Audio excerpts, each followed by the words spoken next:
Wow. Happy holidays. Merry Christmas Eve to you all. Happy Hanukkah, Kwanzaa, whatever you may celebrate this time of year. I'm Sean from RPG. I'm Sean from RPG. I'm Sean from RPG. I'm Sean from Echo. I don't know if we'll get too many that stop by today.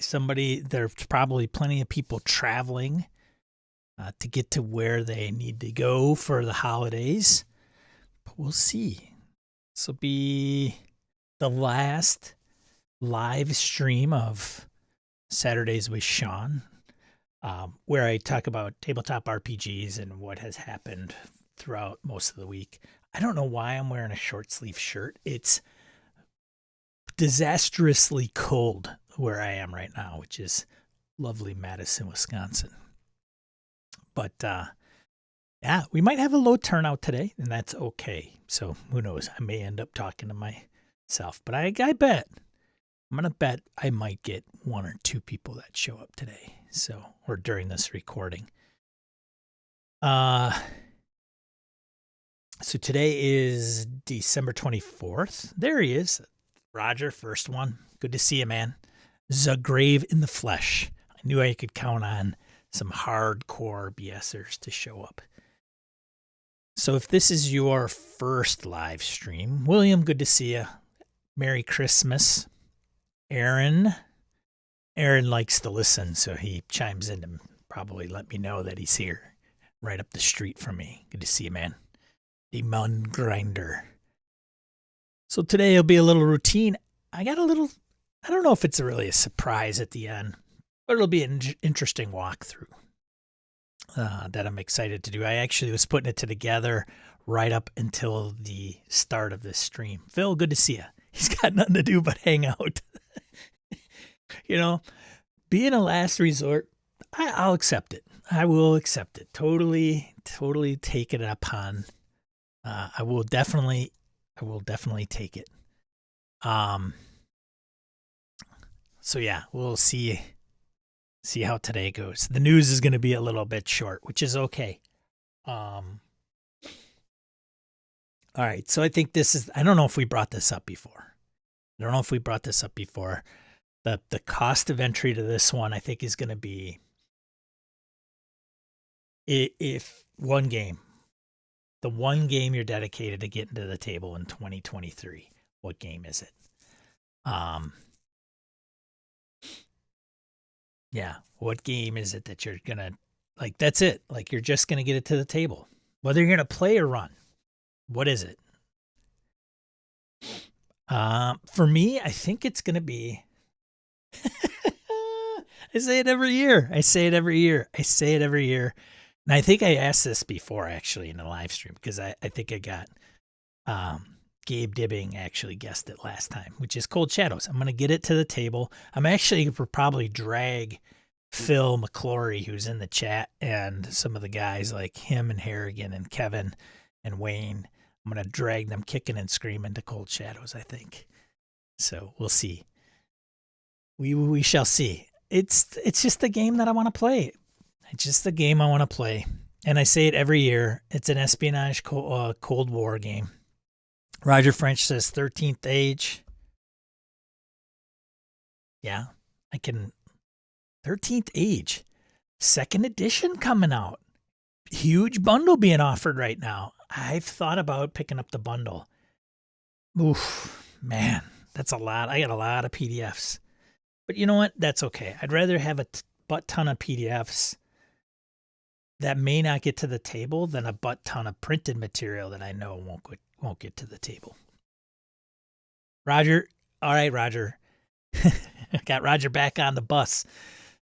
Roger's like, I'd play that. I can always count on him. Phil McClory says, I look forward to introducing my PC.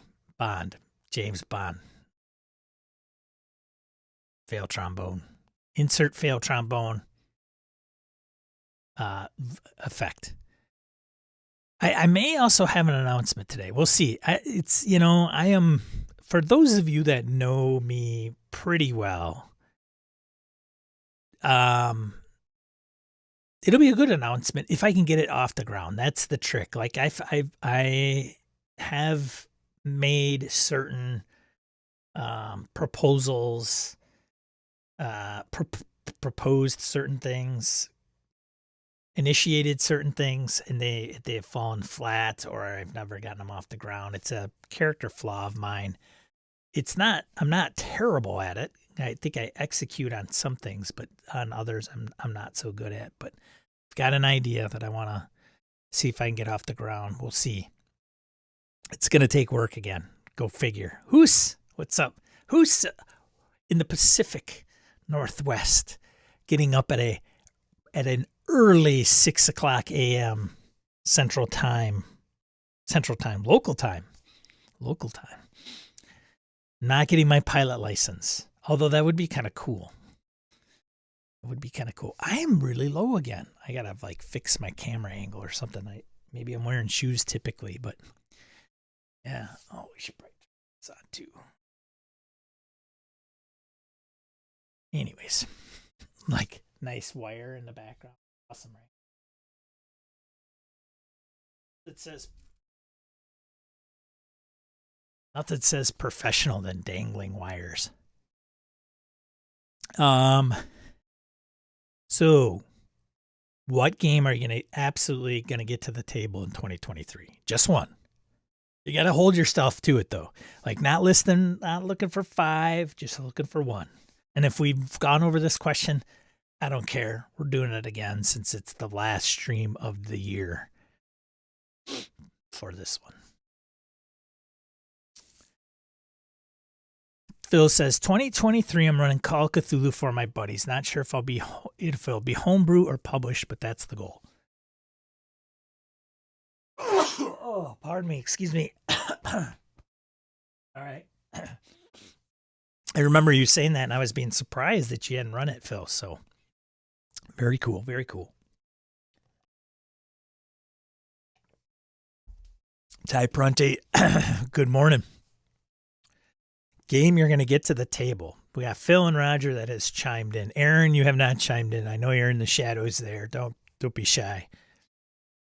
Probably drinking coffee, doing dishes, whatever. Can't type. Probably reaches over to his phone. He's got wet hands. He's got to dry them off first before he can type in the chat. Ty, I do not want to stay open. Gabe Dibbing. Here for a bit before traveling for Christmas. Good. Thanks for showing up, man. Gabe, what are you going to play in 2023? I haven't gotten to the table. Run or play. Don't have to. It's easier if you say I'm going to run it because then it's in your power. Eyes don't want to stay open. Ty, what are you going to play in 2023? You haven't gotten to the table yet. Absolutely going to hold you guys accountable. It's going to be recorded here in the chat for eternity. So we play it back next year. Who said, just added to my list. It's now at the top. Righteous Blood, Ruthless Blades. Sounds metal. Probably not as metal as Merkborg, but Righteous Blood and Ruthless Blades sounds quite metal. Wusha. Wuxia. I don't feel very special, Roger. As Roger would play in that game. Dune. Gabe says Dune to the table.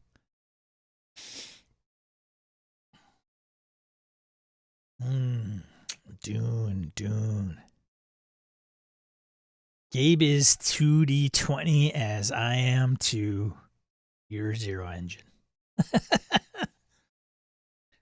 Much respect. Tie to table DFA Dresden files accelerated. They're plenty of Roger to go around. I would insert a Michael Scott line right there, but I think it'd probably be pretty inappropriate. Who's traveling today? Who's traveling? Who's traveling the furthest? You don't have to tell me where you're going or where you are. Don't want to dox anybody. How far are you traveling? Staying in town? You going across town 10 miles? You know, staying within 10 miles? You're getting on flights? Because I don't know, flights, they might be getting off the ground today. I don't know. For those of you not in the continental United States, got the Bob cyclone that came through. I don't know. I didn't think it was too bad. It got cold as hell. I didn't see any whiteout conditions around my house. I thought it would be, when they announced it, I'm like, oh, it'll be like The Thing. You won't be able to see anything. It'll just be crazy. Roger says, I'm traveling from my bedroom to the game room. That's about it. Roger, you may have the shortest trip today. Gabe, I'm going to Qatar to visit a buddy, leaving early tomorrow morning. Are you serious, Gabe? Wow. Have you been to Qatar? That sounds like a fantastic trip. The trip's going to be long, but it sounds like a fantastic destination. Wow, that's awesome, man. That is fantastic. Are you taking the whole family, Gabe? Just going to visit your buddy. Andy Hall. Thinking on a game to get to the table. Come on now. Stay in a couple weeks. Nice. You can't go those long trips and not go for at least like 10 days. Because hell, I mean, what is it? 2 days is going to be travel. Almost 4, right? Well, 2. Probably going to take you to Qatar. Europe was 14 hours, I think, to Germany. So Qatar's got to be close to what? 18 maybe? Who's going 75 miles down the road? It's about similar from Madison to Milwaukee. It's not too bad. It's about an hour and a half drive, right? Victor Wyatt, what are you going to go? Just you and the sons. One of your sons. Very nice. I have a traveling companion, right? If you're going to get a game to the table in 2023, damn it, if it's the last thing you do, what game is it going to be? What's the game? Everybody knows mine. It's going to be Cold Shadows. It's going to happen this year. Case in point. So I mentioned an announcement later in the show. And some people know that I don't execute very well. Case in point, Cold Shadows. I've been talking about it since it came out. And 2020? That's got to be out soon before that. Victor, what are you going to get to the table? Andy, still waiting on your answer. I can't move on without some answers. But anyways, I think I always mentioned about the weather. Bob cyclone, this is for prosperity, right? Most of us are going through this. But it got ass cold and really windy. The snow, I think, here wasn't that bad. It started on Friday. You know. But yeah, it got cold. God, I think Harrigan said in Colorado when we played on Thursday night, he saw the temperature drop like, what did he say? 70 degrees in an hour? It's pretty crazy. Like you could just watch the temperature gauge just drop. Aaron, a.k.a. Demon Grinder, says the ultraviolet grasslands and the Black City. There are other new games we plan to get to the table in 2023, but ultraviolet grasslands is the new one that may take the most effort to get there. Interesting choice. William Thorpe, good to see it, says we'll get Star Wars to the table. William, I want to know what version of Star Wars. There's a few. We're talking D20, talking Saga, talking D6 WEG, talking FFG. If you're talking FFG, is it Edge of the Empire, Force and Destiny, or Age of Rebellion? It's a very simple question. Very simple. Maybe you just say Star Wars because that way you don't have to commit to any of them. You just get one of them. Twilight 2000 is Victor's. It's probably the top of my list. That's a good one. I like that one. I like that choice. I would like to get that to the table myself, but that's not the top of the list for me.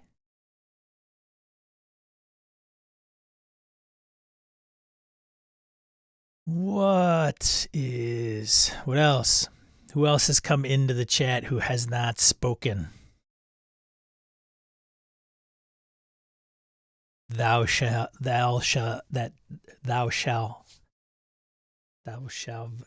have not spoken. God. Twilight 2000 in there. No Blade Runner? Anybody want to get to Blade Runner?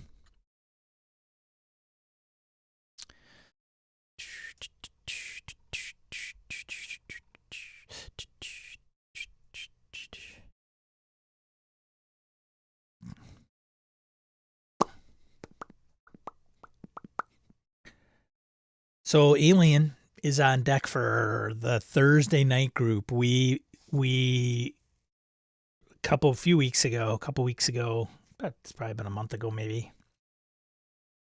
wanted to wrap up Forbidden Lands so we could play more different games. So we have a list, not wholly unlike the gaming moot that Mirko had set up for gaming and BS and BSers to sign up for games, or GMs to sign or volunteer to run games. So the next one's Alien.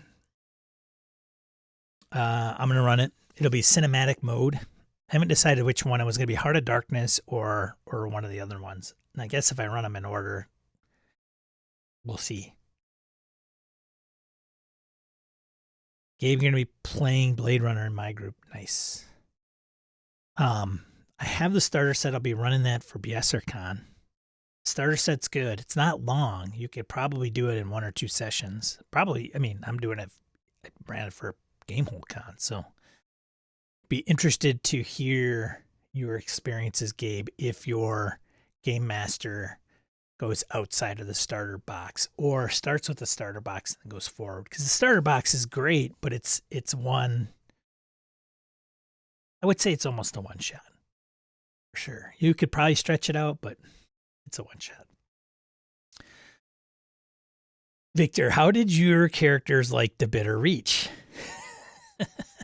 Victor, I'm not going to give out any spoilers because we're putting out that Victor is appears to be the only person listening or watching the live plays that we do. So we just wrapped up. And I will say this. Well, no, I'm not going to even say it. Do we get to the Bitter Reach? That is the question. That is the question. We didn't play in the Bitter Reach up till recently. I'll say that. But plenty of other stuff has occurred. William says, Fantasy Flight Games, I'm using a simplified version because of children. Oh, interesting. Okay. Very nice. When you say children, what age group are you looking at? Are you talking like 6 to 8, teenagers? I'm going to say children, probably preteens, right? Force and Destiny. Gutted out the conflict morality system. Oh, interesting. It gets better, Victor. 9, 7, and 5. Wow. Wow, that is going to be interesting. Have fun with that, man. I'm going to guess the sessions might be relatively short. That's good. That's cool, though. I mean, it's Star Wars, man. Kids will eat it up, right? Throw some canon in there and they won't care. Not like us adults who get all bent out of shape about that stuff.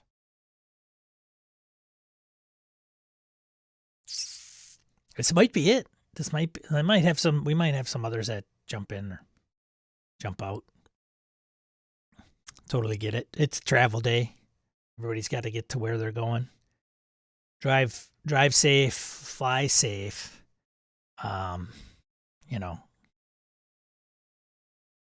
Terry, good to see you. Love the chance to be able to catch one of these live for the first time. Usually I watch them the day after. Well, hey, thanks for joining. Good to see you. It's watching them after might be tough, right? Like as I interact with the chat and you're like, oh, and you can't type in there.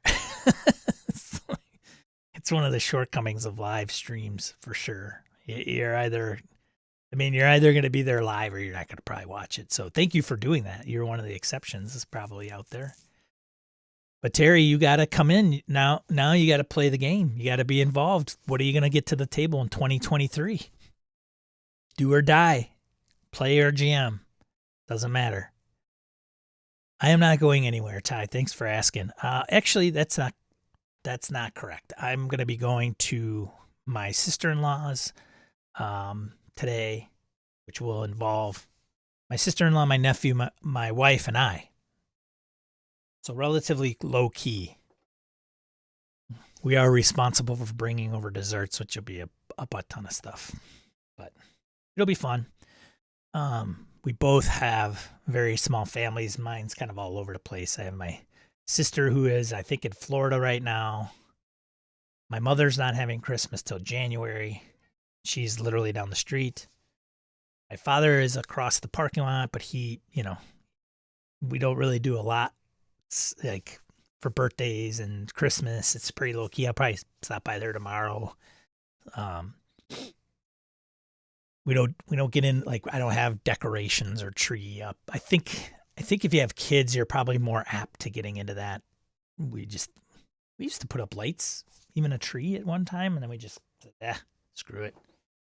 I'm gonna get Augie some food. I'll be right back. Be right here. Don't go anywhere.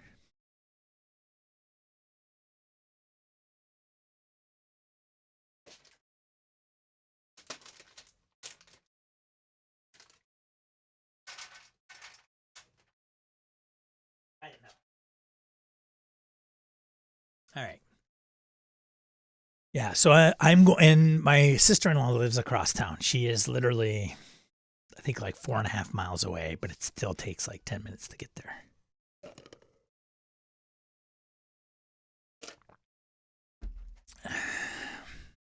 Aaron says Blade Runner 2. You got a few. Dude, don't overextend yourself.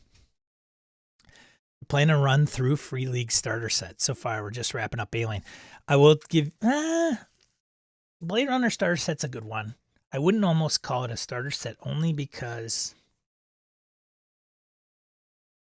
I haven't looked at it, the actual physical one. Looked at yeah, I have. I've opened it and that was it. Only reason I'm thinking about that is because how good are the rules in the starter set for Blade Runner? Because it's very much a case, right? Is what they put in there that you can play. So all out of handouts, things of that nature.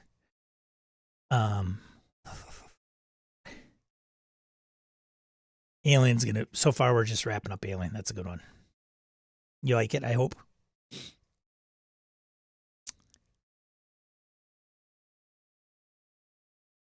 Apple pie. Apple pie to cook. Nice. Tie Christmas Village. Set up a Christmas Village. You guys are like crazy. Who's the crazy light person in the group? I wonder. Terry says Savage World Shadowrun hack. Interesting. And Spycraft are on the table for me to run next year. What? Man after my own heart. Or woman. Spycraft 2.0 or the new one? Terry, are you, because I think Crafty's coming out with another version of Spycraft. Aaron says he had a blast running Alien or playing Alien. Nice. Half of us are on our second characters after 2 sessions, which I take as a good sign. Immersive. Thanks for the note on BR. Yeah, I think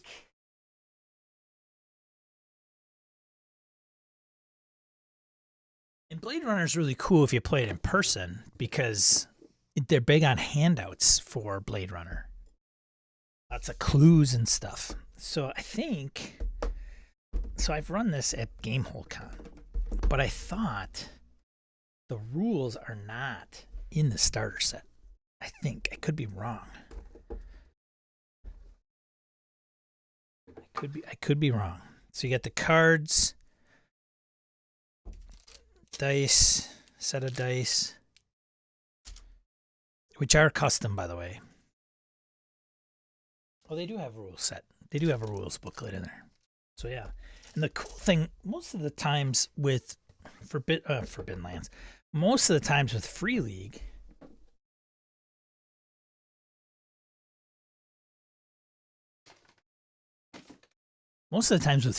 their rules in their starter sets are all you need. Like they just take out all of the fluffy stuff, and you can literally run the game with just the booklet, which is pretty awesome.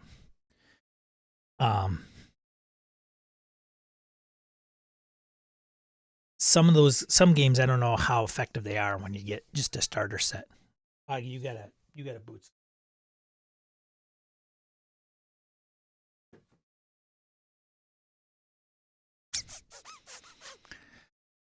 Stress mechanics pretty good, yeah. Ty says we're going to play ICRPG Warp Shell for the first time. Nice. Jason Weitzel, good to see you. Happy holidays. Merry Christmas.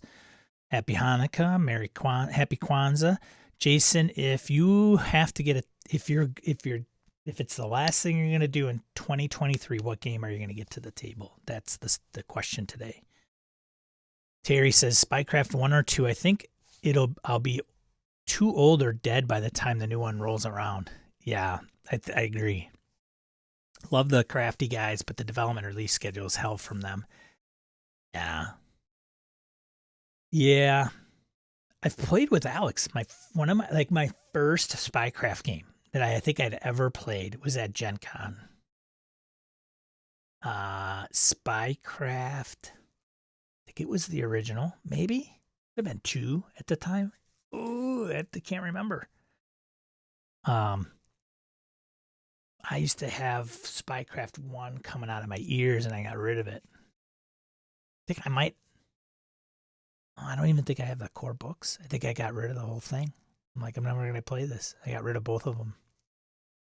Spycraft 2 is interesting. The gear phase always, they tried to streamline the gear because that was always a problem with Spycraft 1, and then they did this like tables upon tables upon tables, and it was like depending on your budget and your whatever, then you had a particular Roman numeral table, and then underneath that would tell you, like, it just overcomplicated it. Like, I think in Spycraft you have to be able to just I think you have to dynamically provide gear. Like, you give gear points or something. And when you come to a problem, you just go, I'm going to spend my gear point and say I have this on me, right?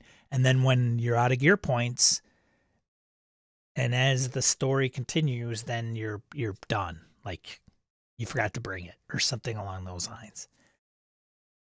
Or there's a mechanism in the game to leverage that. Like, you can get any gear you want, and then maybe the game master is able to futz with you. Get out. Hey. Come on. Damn, cat. Yeah, and I don't hold out too much faith. I lost track of those guys because they were very heavy into Mistborn, and then I think they did a board game, and it was just they weren't really putting out anything. So I did get wind of the Spycraft 3, and I'm like, what? I think I'm on their Discord server, but they're just every time I've tried to interact with them, like on their forums or Discord, or not interact, but just kind of keep in tune with them, it's just never there. It's just never enough. Huggies, please.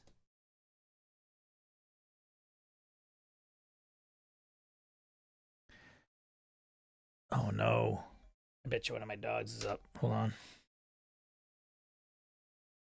Hello. Yes. Okay. Hold on. Yes, yes. All right. So it's not dog. Be right back. I gotta turn up the heat. It's getting a little cool upstairs. Be right back. Literally less than a minute.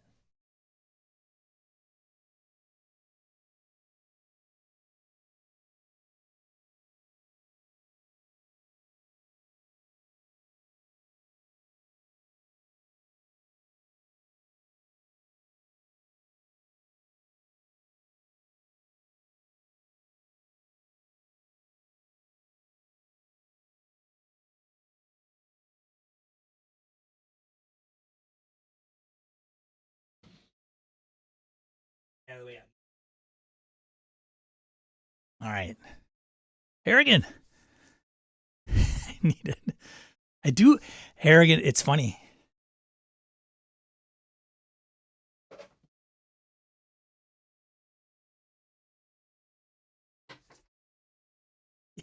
Look at this. I have an Echo B3. It's in the box. So I have one. You know how long I've had this in the box? Probably since, let's see. I got it when I was employed at my last employer, and that ended the late April of this year. So I probably got this in like March this past year.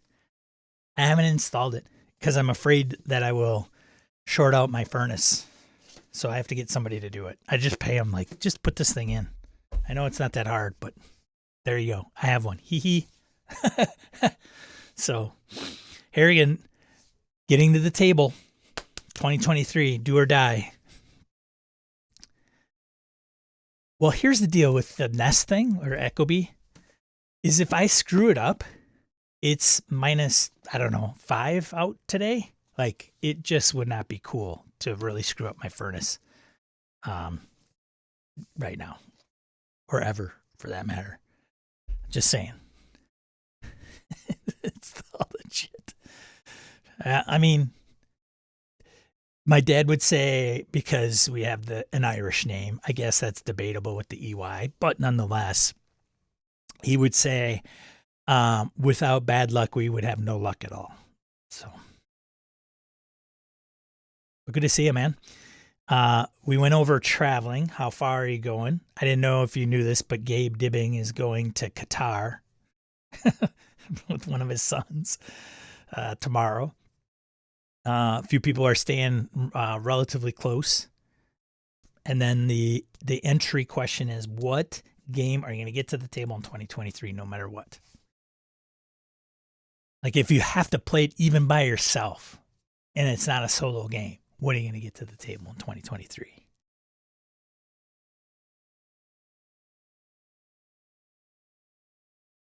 Twilight 2000 does not have a starter set. You're right, Victor. Jason says, last game 2022, I'd love to bring our Gamma World virtual group together in person for the first time, smoke a brisket while playing an all-day campaign. Perfect end to 2022. Smoke a brisket, huh? Is that a code? Just kidding.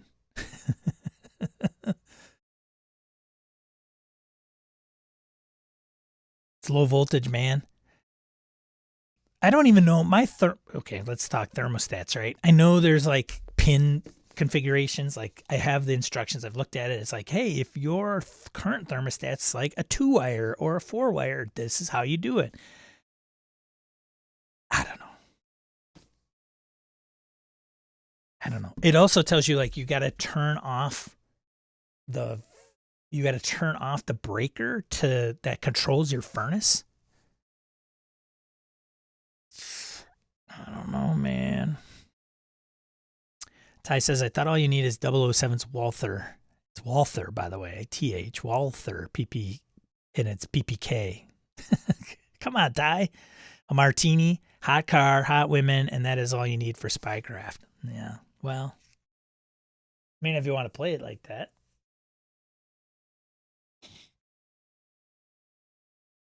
If you want to play it that way. First game of 2023 will probably be my Boogaloo pick, Pirate Berg. Jason will be running Pirate Berg at BSRCon, which is quite literally a month away. Almost. A little less than a month away now. Oh, that's fantastic. With my old furnace, I did have trouble getting enough power to the Nest. Oh, okay. Great. Small problem in the middle of winter. Put it on the schedule for spring for sure. I'll do it now if I have somebody that knows what they're doing, or even do it when it's not, I don't know, -5 as a high.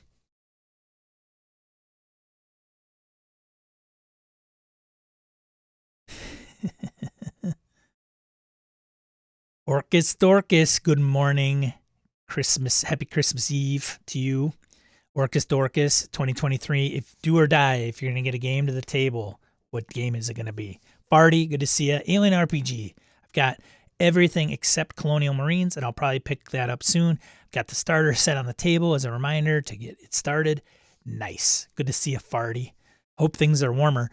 For those not on the Discord, Farty lives around the Edmonton area in Canada and did not have a furnace. So I would probably, a lot of furnace talk today. A lot of thermostat and furnace talk. Though he did get it fixed, which is great. It is no joke. Like up there, it was like minus 20 something Fahrenheit. Use that Celsius up there, or Kelvin. They minus like 0 Kelvin up there. Terry says, hoping to see the release of the Secret World RPG this coming year. That would be another one I would love to get the group playing. Terry, you and I, like espionage. I like it.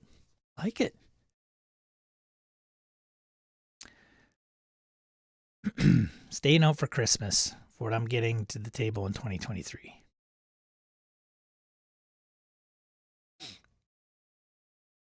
Roger, I'll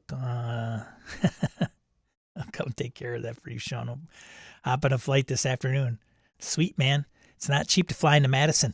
I heard there's a newspaper article or a news article out there in the web that Madison is one of the highest, costs the most amount of money to fly into. Isn't that awesome? So we got that going for us, which is pretty nice.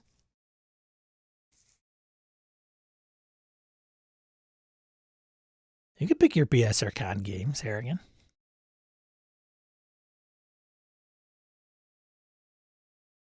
Yeah, call William. Bummer. Well, maybe you can stop in. I mean, we'll have a social. We'll get together on Discord. Blade Runner and DCC. Bam, bam, bam. And you have played Blade Runner, though. So, just saying. Orcus Dorcas, was just talking about this last night. For me, it's one of the Warhammer 40k RPGs as I've fallen down the immense rabbit hole of lore. Well, and then the movie's coming, right? So you got to come up to speed. You don't want to go see the movie and be lost. Ty says it's 59 degrees outside. I put on pants, but I will be inside all day, keeping it 70. I live in my shorts. Arrogant, run or play. Run or play. I mean, playing stuff, right? If you're going to do or die, play. I mean, it's like imposing yourself on a game. I think I have a soft spot for espionage growing up during the Cold War and serving in the Army in Germany when it was still East-West. Terry, I think you and I got more in common than we probably even realize. I was over there too. What years did you serve?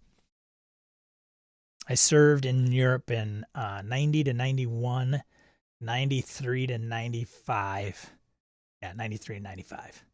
I actually went to see Roger Waters of Pink Floyd fame play The Wall at the Wall and had to get flag orders to go through checkpoints Alpha. I think just Alpha.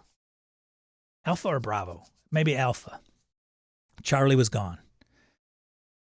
But, yeah. I don't know why, I've always had an appreciation for espionage. I at one point as a kid, I wanted to become an agent. I actually did a research paper on the CIA, the espionage in the CIA at one point when I was a kid. So, yeah, espionage I got a thing for espionage, but I don't play a ton of it. It's probably one of the genres I have the most appreciation for that I play the least. Since I heard you mention espionage, I also mentioned getting the James Bond 007 game to the table too. I have not played James Bond. I haven't owned it. I did own Top Secret. I own Top Secret SI. Got Agents of Oblivion. I've got the 5E, whatever it's called. I think I still have that one. Spycraft 1 and 2 I've had, which I think I've ditched. What else espionage games do I have? I have White Lies. Harrigan has run for us before. What else?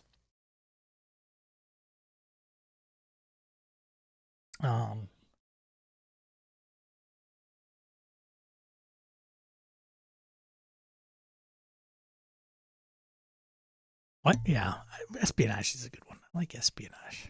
I can't remember any other ones, but I heard 007 was a good one. Like a lot of people that get into espionage role playing games, I always say 007 is like top of the list. Terry says 87 to 90, 4th Battalion, 8th Infantry Division, Coleman Barracks, Mannheim. He was reactivated for the First Gulf War and was attached to the 101st during that time. Oh, I just missed each other. Excuse me, I was there near last year, essentially. So I was in 1st of the 36th, 17th Brigade, which was 7 Corps, right? So they retired 5th Corps, which was probably right around the time you were there. I made the whole place 7th Corps. I was in a 17th Brigade Field Artillery Unit out of Augsburg, which is great. Like, talk about an awesome duty station. And then the second time I was there in 93 was in Baumholder. So I was like, they didn't want to send me to Germany. They said Fort Carson, Colorado, or Fort Riley, Texas, or Fort Riley, Kansas. And I'm like, the big red one, no thanks. And Fort Carson, maybe, but, I wanted to get back to Europe. So they're like, okay. So they stuck me in Baumholder. Baumholder was where Dahmer was stationed, if you wanted to know a little bit of trivia. And it had about, I don't know if it had as many as they said, like 20,000 U.S. troops in a town of 1,000. A town of the size of 1,000, like a village in the U.S. with 20,000 U.S. troops. Baumholder sucked, and it was in the middle of nowhere. So you'd have to go to Kaiserslautern or Ramstein Air Force Base. But it was in a place where you could go like to Luxembourg or Belgium or France because it was in that area. Yeah. Baumholder, but we never went. The funny thing is we never went to the field in Baumholder. A lot of units would come to Baumholder. Then they didn't. And then at one point in time, they really kind of shut down the training area of Baumholder for U.S. troops, and a lot of Germans would train there. And then they would send all of us still to Grafenwehr and Vilseck. So, which is always a good time. Jason, I'd like 2023 to be the year I run or play a historic war-themed game like one of World War II white box games or Nations and Cannons 5e on the American Revolution. Interesting. Yeah. Cool. Nations and Cannons. Interesting. Yeah. Cool. I think this is all we're going to get today, maybe. Might have somebody drop in earlier or later, depending on what their schedule's like. Mercy. Have you seen the Netflix show The Recruit? I have not, but I'd like to. There's some shows I should make on my short list for espionage shows. But like AMC has one. There's T-Baggers. I haven't watched all T-Baggers. It is T-Baggers, right? I think it's T-Baggers, right? The English one that's old, 70s, 60s maybe. There's one on AMC, but you got to have AMC Plus that I wanted to watch. It's based off a series of novels, I think. There's a few movies that I haven't seen that I should probably watch. I mean, even the Jack Ryan series on Amazon I'm not watching, which is fine. Like, I watch that. There's a ton of them. All right, let's get into, like, why is that coming up? That is strange. Why? The Americans. Yes, I like The Americans. It's a great show. I watched it up to like season 6 and there's 7 or something like that. Like, here, okay, just my own beef.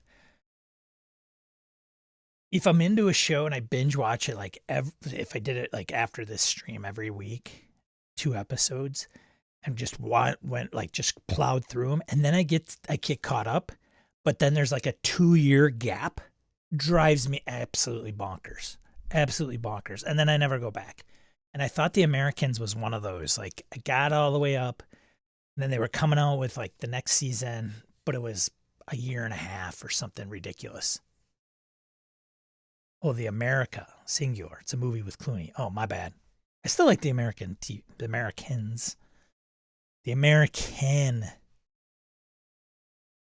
I'll have to check that out. Why am I getting this? I bet you I have 2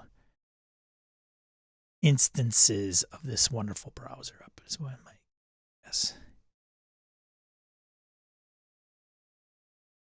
I'm not. Why is it? Yeah, why is this coming up, guys? And I will have to nuke that from afar.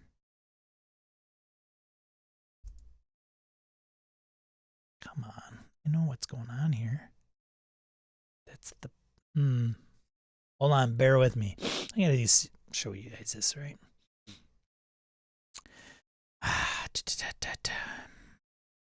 Troubleshooting 101.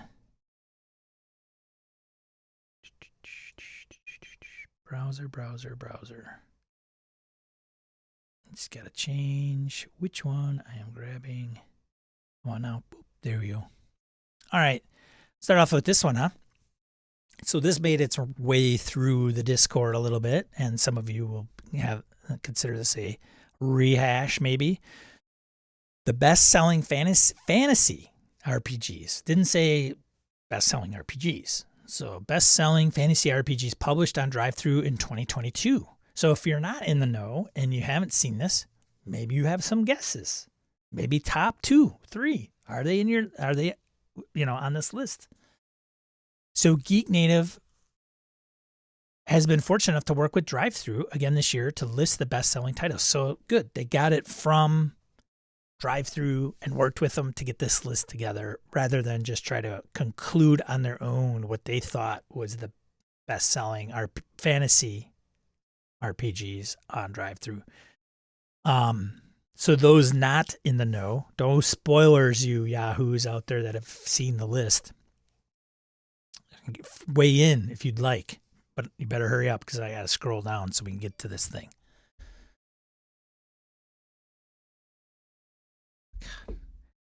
It's amazing. I have never mind. I'm not going to get into it. I get emails from people that are they think I'm a Fortune 500 company and they just keep thinking I need a CFO and they just will not stop emailing me about business. And it's like I have one email address to this one company I have. And it's not even incorporated. But anyways, all right, here we go. Best-selling fantasy RPGs. And I like how they just, boom, put the list. Like, and that's it. That's the article. I'm surprised they haven't put, like, paragraphs and pictures and all that. But nonetheless, and they didn't even go in reverse order. So you could scroll down.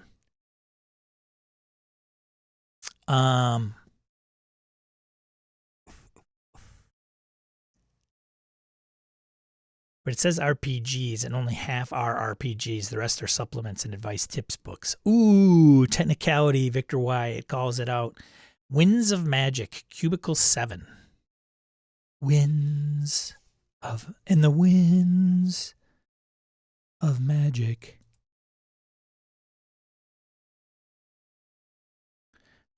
For Warhammer Fantasy Roleplay.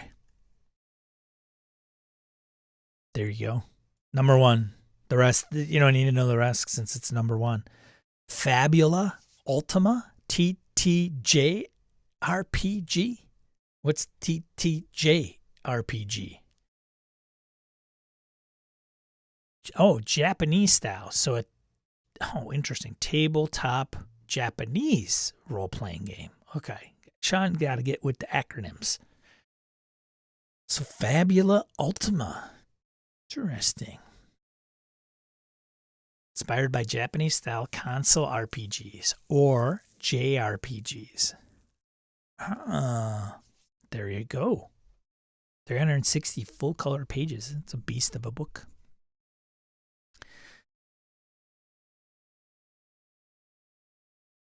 Japanese Orcus says he's so well-versed in this stuff.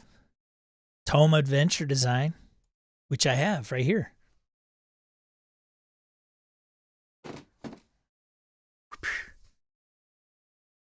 that.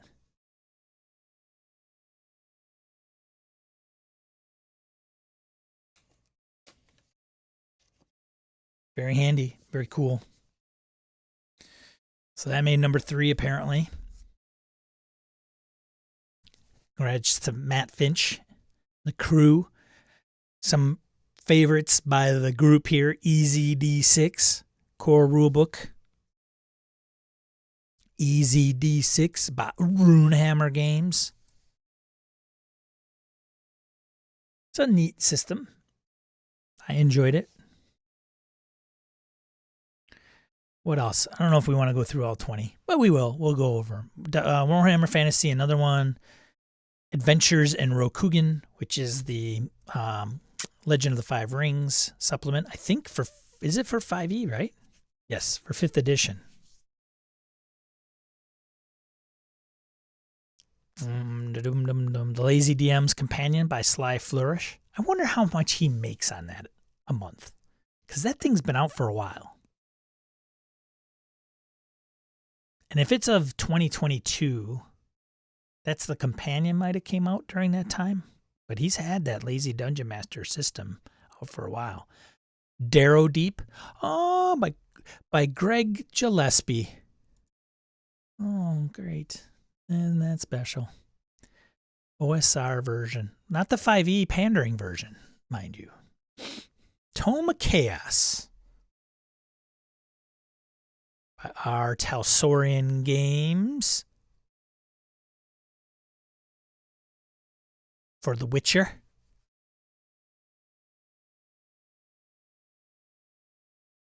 The Witcher. Rollmaster Core number 10. Because nothing says,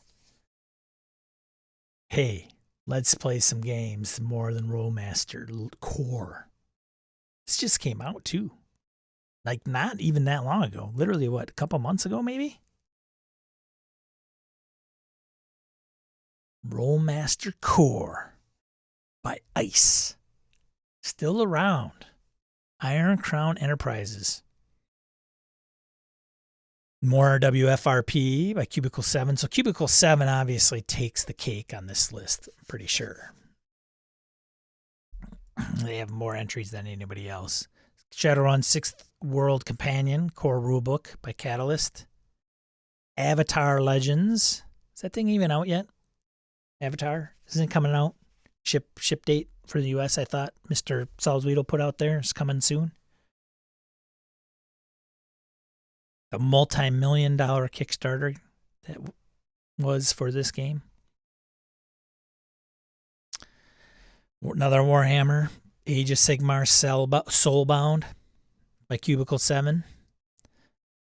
The Dread Thingonomicon by Raging Swan Press. Dread.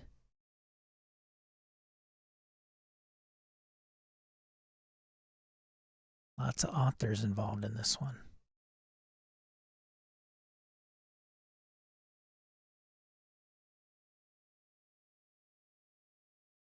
It's 476 pages. Whoa. 7 years of design. Wow. Are you a busy GM? Does session prep take too long? Now, I've seen this, but I haven't read the description or I really understood it. As a matter of fact, I thought it was a spinoff of Dread the game. Do you never have time to design the cool little details that bring your game to life? Fear not. That's where the Dread Thingonomicon comes in. Crammed full of system-neutral themed lists, flavorful NPCs, and more. It's designed to give you, the time-crunch GM, the tools to effortlessly add flavorsome verisimilitude to your game. Trying to trip me up, they are. Interesting. This is something maybe I may take a look at. So the watermarked PDF is $28. A watermarked PDF and softcover is $45. Might have to. Eric Frankhouse, hey. Happy Christmas Eve, buddy. Thanks for dropping in. Eric, if you do or die 2023, what game are you going to play or GM? If it's the last thing you do, that's the question du jour. We're going over the best-selling fantasy RPGs of 2022. Number 16, WFRP, Sea of Claws. What is that number? The fourth one from Cubicle 7? 1, 2, 3, 4, 5. Fifth one. And they got another one. They got 6 on this list. Eric says, no matter what, I'm going to run Blade Runner. Although he's already played. That's okay, though. That's okay. I suppose. I say suppose because Harrigan mentioned the same thing and you both were in the same game. Gamehole Con. A new game? Well, yeah, when you haven't never played or run, ideally. Cubicle 7 are production monsters. Coyote, and Crow, core rulebook. Somebody had mentioned, like, good seeing them on this list. Man, I don't know how many lists I've seen and they're not on the list. Like, Coyote and Crow are, like, all over the place. The One Ring, Strider Mode, which is the single solo game version of the One Ring from Free League. So one free leaguer. And then WFRP, Salzamund, City of Salt and Silver. And then the last one, number 20, is Midnight, Legacy of Darkness. So I'd see that one's probably one of my tops, right, on the list, which I own. I have it in print. So there you go. Top 20 RPGs, best-selling RPGs of 2022 on Drive-Thru RPG. Wonder what the list looks like for D&D next. And I only say this because there is so much D&D stuff. Like, how would you even know? Kevin, hey, what's up, buddy? Morning. Matt Sutherland, good afternoon. Good afternoon, Matt. So Matt and Kevin, if you've never played a game before and 2023 comes around, it's the last thing you do in 2023 is get this game to the table. Play or run, what would it be? Ideally one you haven't played, but that's okay if you did. Starforge solo on stream is my other. What? Starforge? This one right here. What? Starforge? Another Kickstarter arrival this week. I just started reading Starforged. And Modifius helped to get it out. It reminds me, form factor and kind of like typeset and things, reminds me of Band of Blades, right? It's pretty hefty. It's like a A5 format, whatever. Got the cards. Got the. I don't know if I'll like it. Like I'm a little bit into it. Like what, 20 pages in? 30. It's talking about all the moves. So there's it's like a combination of PBTA and Blades in the Dark. It's got guided co-op and solo play. So it is interesting. I'm taking a look, so we'll see. We'll see. Jason says, I bet Curse of Strahd is still their top selling despite that YouTube guy saying he spent weeks untangling the complexity of it. Oh, that's right. Curse of Strahd. Can't get that in PDF though, can you? That it must be a supplement to Curse of Strahd, right? Matt says Dragonbane or Worlds Without Number. Interesting.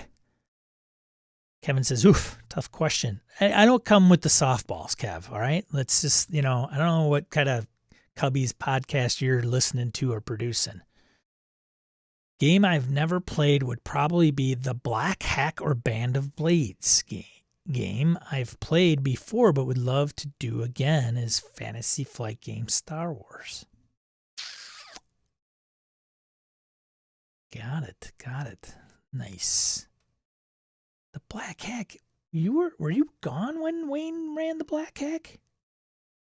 thought we played the Black Hack when somebody was gone. Maybe you were gone.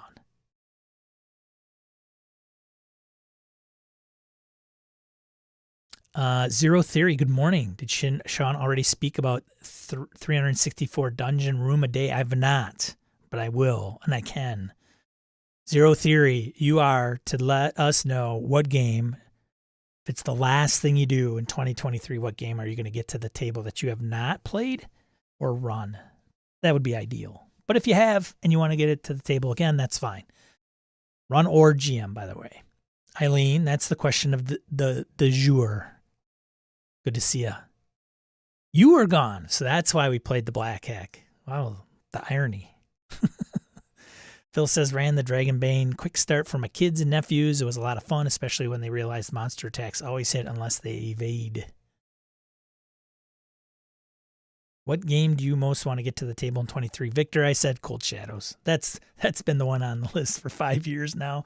No, it hasn't even been out that long, but it's been a while. I think I will be. I'm going to have to convince Harrigan, Phil, and Kevin, and Wayne.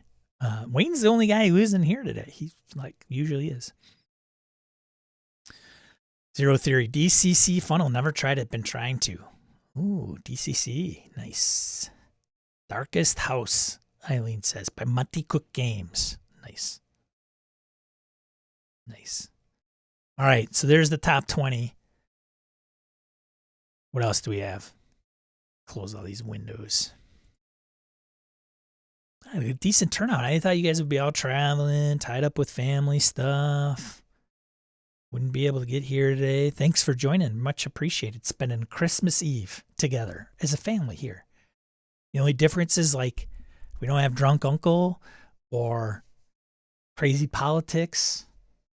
Don't have to bring a dish or anything. Just show up in the chat. Oh, I see. Victor was answering Eric's questions. High school Harrigan.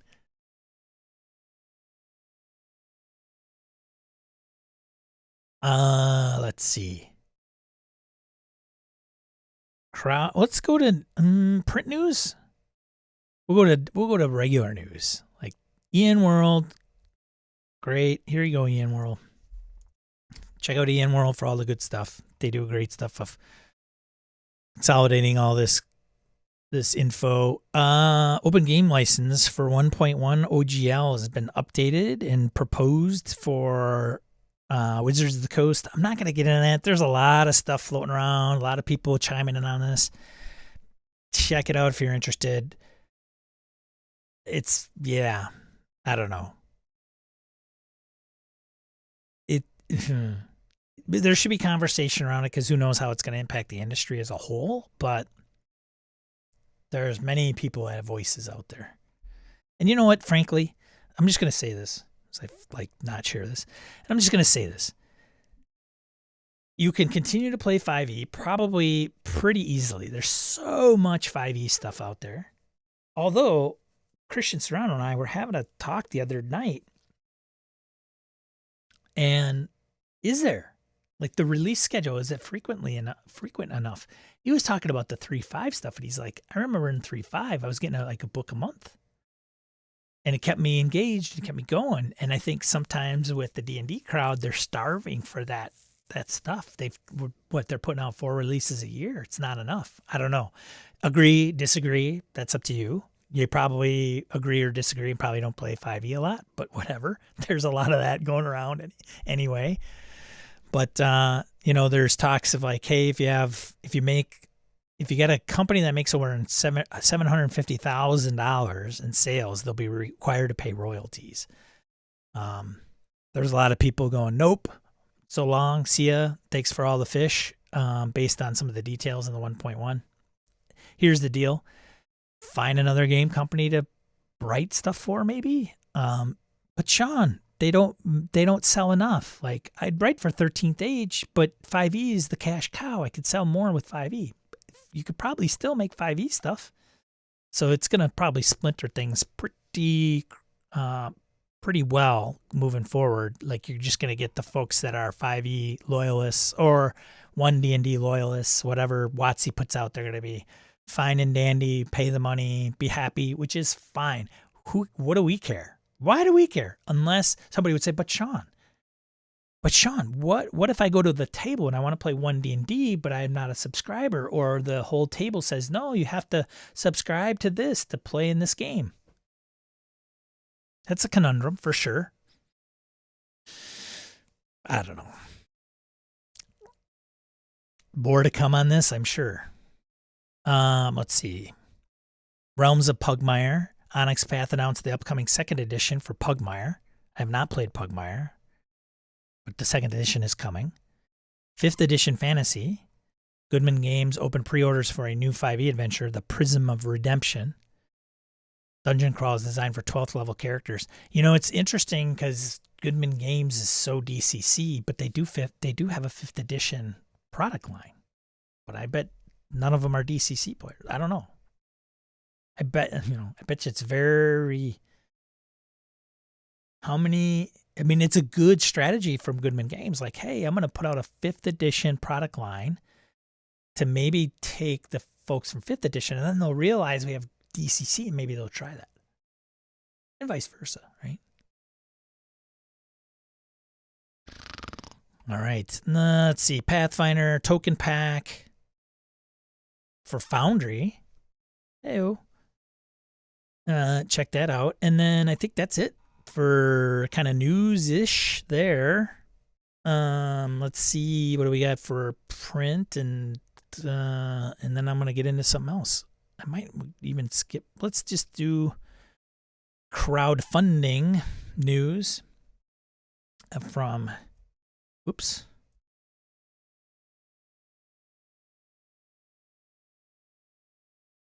Crowdfunding news from Ian World. Midwinter Vampires, Blood-Sucking D&D 5th Ed campaign. So those that wanted that, that's funded. Look at that, 4,000%. That's a $250 goal. $250 goal. Gee whiz. Ritual Cuts is an alternative 5e and TTRPG zine. It's Ritual Cuts #2. That's $8 Canadian. That's funded. Drinking and Dragons. Let's get drunk and fight some goblins. Unless you're an alcoholic. Then you might not want to play this game. OSR Core Rulebook. $25 shipping and handling. It's funded. Basically, if you plan on getting sauced and want an RPG that keeps it old school yet simple, that's who this game is written for. There are 6 alcohol-based core classes such as Beer Barian and Scotcher, and rules that should be simple enough that actions can occur without drunken player fights, just fun encounters. Oh, okay. Well, there you go. Korg, solo RPG experience from Dungeon Havoc. Original system, $6. Solo RPG that fits onto a business card. The game is all about the quest to secure yourself in the here and now, as well as secure your retirement. Coming as 2 business cards, you'll get the rules to either delve into a dungeon or shop to obtain life-saving items. If you're a fan of simple solo RPGs, this may be a good fit. Look at that thing. $100 goal, it's at 7,000%. Wow, good for them. Dicey Tales. This one's been going around the Discord. From the Barbarians of Lemuria rules engine. Apparently, this is all done. If you go there, it's like, hey, this is all done. We're just needing some cash to get it out. Need 1930s pulp action running on a wildly used indie RPG system. Dicey Tales. Been around since 2011. That's the system, I imagine. Or no, Dicey Tales was around since 2011. And this iteration of the game promises a more refined approach to 30s fisticuffs. Funded. So yeah, look for that to be coming out right after it's done. At least in PDF, I think. A lot of these have a week to go. The next one, Legionnaire. Lancer RPG. New content for the Lancer RPG. The source book gives a great deal of lore and tips of the AI that are a part of the world. Anybody play Lancer before? Hey, Mort. Hey. Holiday greetings to one of my favorite British individuals. Good to see you, Bruce. Thanks for chiming in this fine Christmas Eve afternoon for you. Bruce, here's a tricky question for you. So, do or die 2023, what RPG do you get to the table in 2023? GM or play. Preferably one you haven't done either.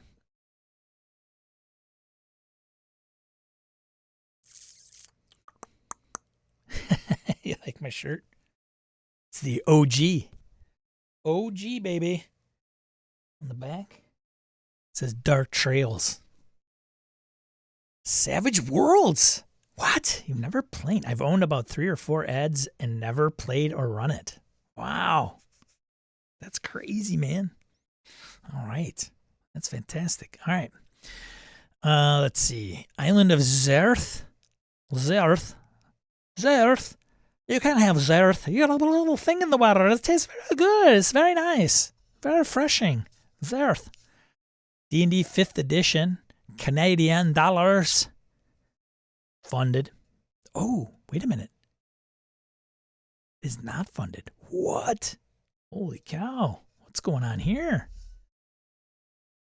You almost wonder, like, if a 5th edition Kickstarter is not funded, is it because they got a bad rap? Like they tried to fund something before and then they flaked? Because everything 5th edition based is, and this is like a $3,900 goal. Not chump change by any means, right? It's not, $250, but interesting. Sima, Incense and Iron. Incense and Iron role-playing. Core rulebook. It's a modified version of the Breathless system by Fiery RPG's system. $25 shipping and handling. Well, $25 plus $5 shipping and handling in the U.S. for PDF and print.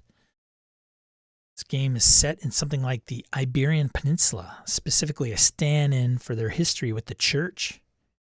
In addition, the game takes inspiration from other games like Elden Ring, Bloodborne, and Dark Souls. This one's popped up on the radar before. It's funded by Gallant Knight Games. That's right, because Alan Barr was involved, of Tiny D6 and Cold Shadows. GNC on 80s. Gamer Nation Con. So if you are a D20 radio network person, then you know Gamer Nation is what they call their listener crowd fans. So it looks like they're trying to get some funds for their gaming convention in April in Dallas. So if you're Plano area, that's when that's being done. So it looks like you can get your badge in advance. So there you go for that. Can I share the link? Didn't I share the link? I thought I shared the link. Victor. Do it again.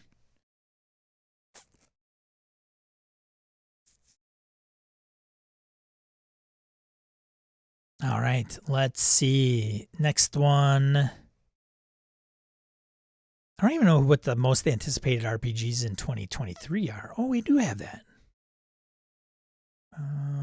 Print news, we'll whip through this. Pathfinder, Lost Omens, Impossible Land, Special Edition. If you're a Pathfinder fan, probably know about that one. Engineering Castles by Troll Lord Games.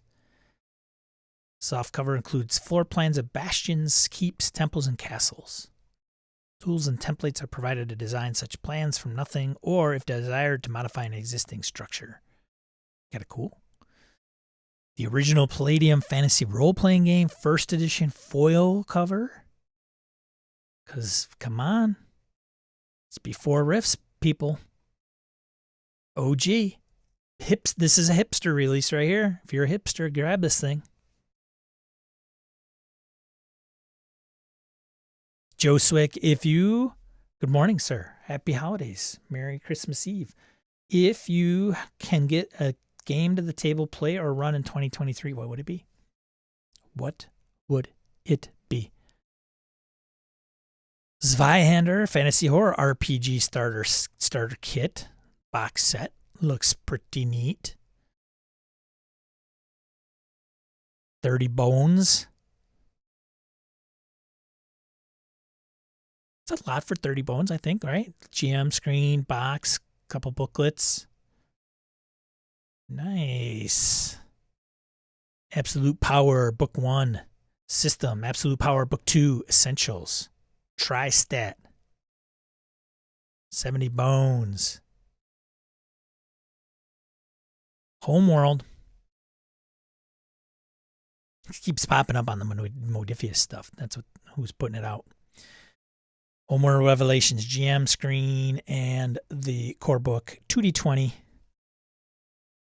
Now here's one I wanted to bring up. So an RPG under licenses from Gearbox Software LLC for their video game franchise. Gearbox, if I'm not mistaken, is under the Asmodee umbrella of companies. And so is Fantasy Flight Games, I think, and Edge. But they're not having Edge do this game. Strange, right? I'm pretty sure. If you look up Gearbox Software, I think they're an Asmodee company.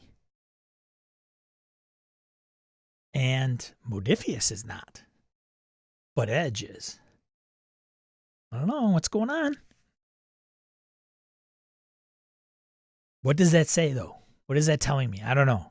Does it tell me that Edge doesn't have the capacity to put that out? Like, how could you make more money by having Modifius do it? Asmodee has so many companies, maybe they don't even know. maybe Gearbox doesn't know that Edge is a sister company to them. I don't know. Joe says, I'd give that Monty Python RPG a go. Whoa. Look at you, buddy. All right. Next one, Horish Map Pack, Orish. Torg Eternity. That's it.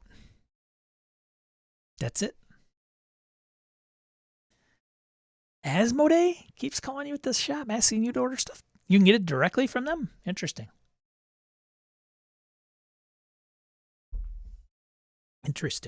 All right. Excuse me. Oh, I did not know that. It's my ignorance of the retail distribution channels. So I think, we got did I put the print news in there? The link.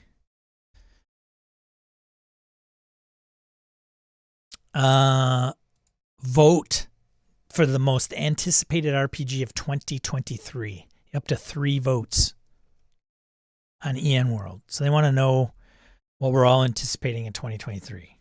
Mothership, right? Probably up there. Look at these. Look at all this. 2023, these are all supposed to hit the market? Come on. I don't know about that. I think we got to have some qualifiers with some of these, right? Like 13 age, 2nd edition. Going to drop in 2023? Might be kickstarted in 2023. I don't know if it's going to get to a table in 2023. So we had Apocalypse Keys from Evil Hat, 13th Age, 2nd edition, Beyond Dead Portals, Brindlewood Bay, CBR plus PNK, Caliber, what is that? Caliber, Cities Without Number, Crawford. He's got a following. He's earned his keep, right? Cold Warriors RPG by Nerdburger, Cohorts Cthulhu by Modifius, Cowboy Bebop, Die the role-playing game, Dragonbane. Okay, there's one for Free League, right? Elden Ring, Fight with Spirit, Gloomhaven, the role-playing game. There's an IP, right? By Cephalofair Games. Walking Dead Farty. Yes. Gunbelt, Heroes of Cerulean by Bleckfisk Verlag. Heroes and Hardships. Gotta look all these up. Too bad they don't have links to all the pages, right? Or like Kickstarter pages, production house pages, whatever, websites. His Majesty the Worm Household Icon. Into the Motherlands. That's an Andrews McNeil. That's McMeal. That's Zweihander-ish shop. Kids on Bikes. Ty, where are you? Kids on Bikes, buddy. Second edition. I'm on that Kickstarter. So here, I think I'd probably pick out the top ones. It's King Arthur Pendragon, 6th edition. That'll be up there. Labyrinth Lord. They're doing a 2nd edition. Labyrinth Lord. Interesting. Lords in the Middle Sea by Chaosium. Monty Python by Exalted Funeral. We know that's been promoted quite a bit out there. Mothership, 1E. Necrobiotic, Old Gods Appalachia by Lonnie Cook Games. Paragon Blade by Pelgrim Press. Paranoia by Mongoose. I don't know. Pine Box Middle School. That's by Pinnacle. Pioneer by Mongoose. Salvage Union. Shadow of the Weird Wizard. Shadow of the Weird Wizard. That's Schwab. There's going to be a lot of Demon Lord fans on that sucker. Rob does some good work. Shadow Dark. I think it'll be more of a popularity contest. I don't know. Unless one of these just comes out of nowhere. Like the indie scene just like, this is the greatest thing since sliced bread. And we get it all whiff of that and start checking it out. Shadow Dark. Stone Top.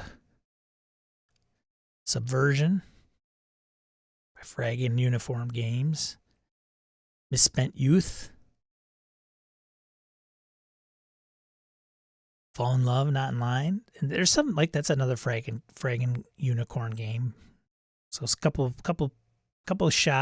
listings from couple shops. Tokyo Otherscape. Tokyo Otherscape. Urban Shadows, 2E by Magpie. The Walking Dead, bam. So that'll be on my list. Is it going to come out in 2023 though? I don't know. I think it's going to be 2024 print, maybe 2023 PDF, maybe.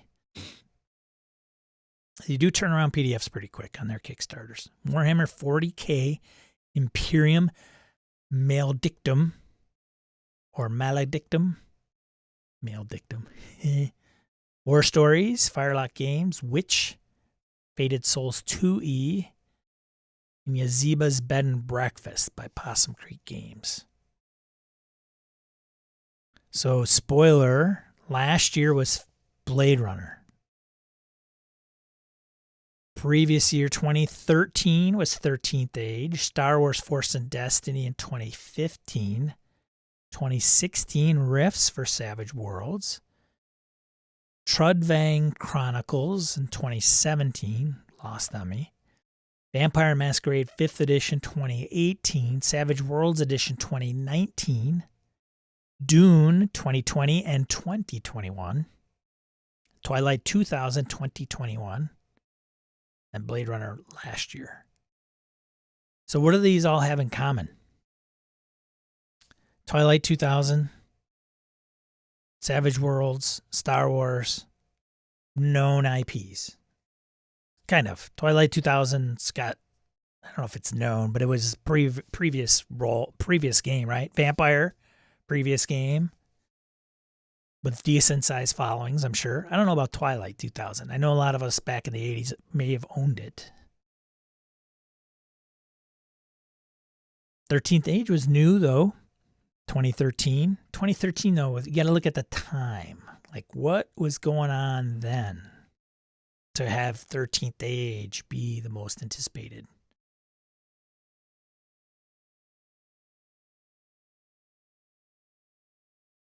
Yeah, I agree, Harrigan. More cool games coming next year than I was thinking. I didn't know mean, it's about the same maybe of anticipation for me. Like there's usually not 10 games. Usually there's like 2 or 3 that I anticipate that'll be pretty decent sized.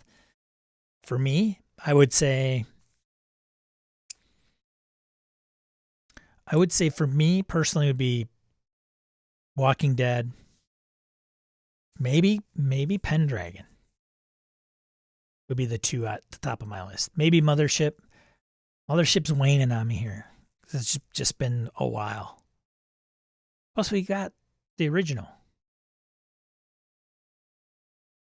So I would say those probably 3 would be at the top of my list. Unless one of these comes out and it's just like, oh my God, you got to get it.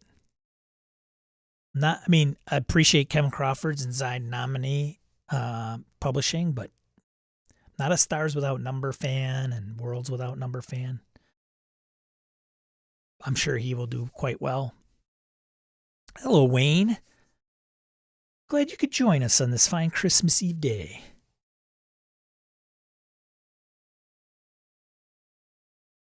All right, let's get to what I wanted to do. Shall we? Oops, that is not what I want. I just put something together for the year in review since it's the last stream of the year. We got about a half hour to go. Maybe we can get through this pretty quick. Who knows? I thought I'd put this together as kind of a reflection upon the year that I've had in gaming. And some of you have shared this with a lot of these things with me, actually. So I hope I didn't miss anything that I might have thought about or should have put down. But yeah. And that is not how it's supposed to look. Why does it look like that? Probably because I screwed up the spacing on this thing. Yeah, there we go. Happy little bush. Happy mountain. All right. 2022 year in review. I figured why not? I put this together last night and literally up to the time the stream started. So kind of putting things together. Taking a look at 2022. I didn't list the tweet.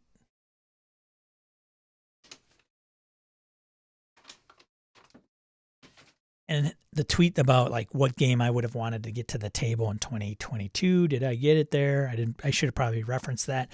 And frankly, if I had more time, I could say like what game was the most anticipated. Blade Runner, put that in there, feature that. Some of the news and high points that would have came across in the RPG hobby to do a summation. I didn't do that. So it's very me because, that's what this stream's about, right?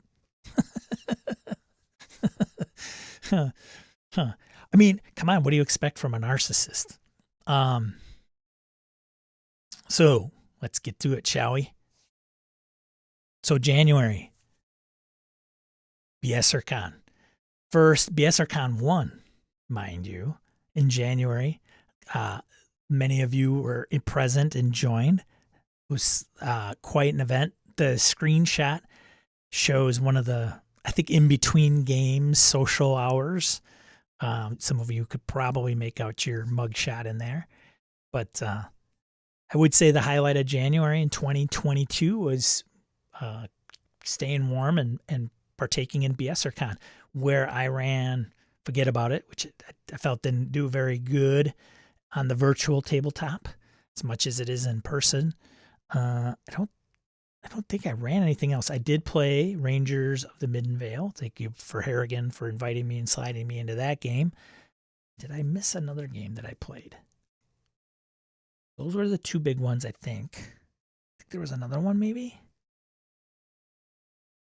Escapes my memory. February, I played Feng Shui. So I got that to the table.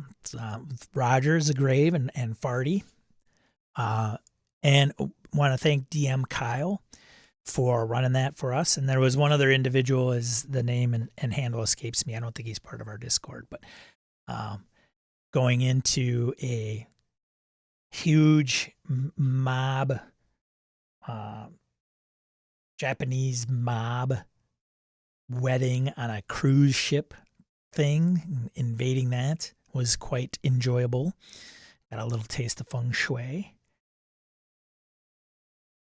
Let's see, March. So in March, I think this is where we were ending our Forbidden Lands game that had been going on for a little while, and I was GMing. Harrigan, Wayne, Kevin, and Phil were all part of that. Still are of that group. This is the picture of the portal I envisioned that they went through. They come to a glade, maybe not as heavily forested, but they walked through this magical portal in the middle of the woods, and that's where that ended.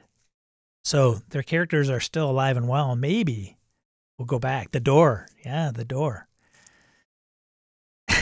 So they all went through. Go through the door. So an interesting, I think I mentioned this on a stream before. They come to a glade. It's all just like this crop circle roundness. And in the middle is a door with a, threshold around it. And they open the door and they look through it. And it looks you could see right through it to the other side.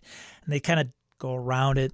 There's a magical aura in the air that makes their, hair on the back of their necks all stand up. Almost like grabbing those, what are they called? You scientific nuts. When you put your hand on the ball and it has the current go through you. So they kind of danced around that for quite a bit, like half a session maybe, until they, one by one, went through there and then closed the door. As a matter of fact, they go through it and walk all the way through, and Harrigan's character attempts to come back and hits an invisible wall. He can see the other characters coming through the doorway, tries to go back and warn them. Nothing happens. Tesla coil. Is that what it is?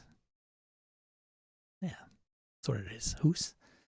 So that's where that game ended in March 2022. And Harrigan wanted a shot at running in Forbidden Lands. And so he took over. And in April, we started that up. And we recorded pretty much from the beginning, all the sessions that are now out on this channel, actually. So it was originally pitched to get to the Bitter Reach, and we just wrapped up the campaign, literally Thursday. So we're going to move on to something else. And who knows what will happen. The question is, did we get to the Bitter Reach? Because we didn't start there. So Victor is one of the few folks that has admitted to listening and watching and tuning in. So we won't spoil it for Victor. May launched Game Master Mastermind, GM Mastermind. So I want to thank all the folks that have been on that show. There was 6-7 episodes. It may come back. We'll see. I think I bit off more than I could chew, but it was fun. We did Professional Game Masters, Session 0. God, what are the other? I wanted to add some notes so this would go a little smoother, but obviously not well orchestrated on my end. Good horror, suspense. Thanks, Terry. I appreciate it.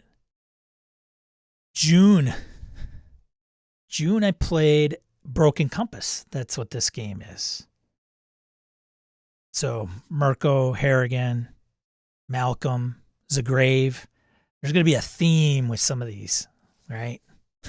another game with Harrigan, and Roger for that matter, because it'll get deeper there.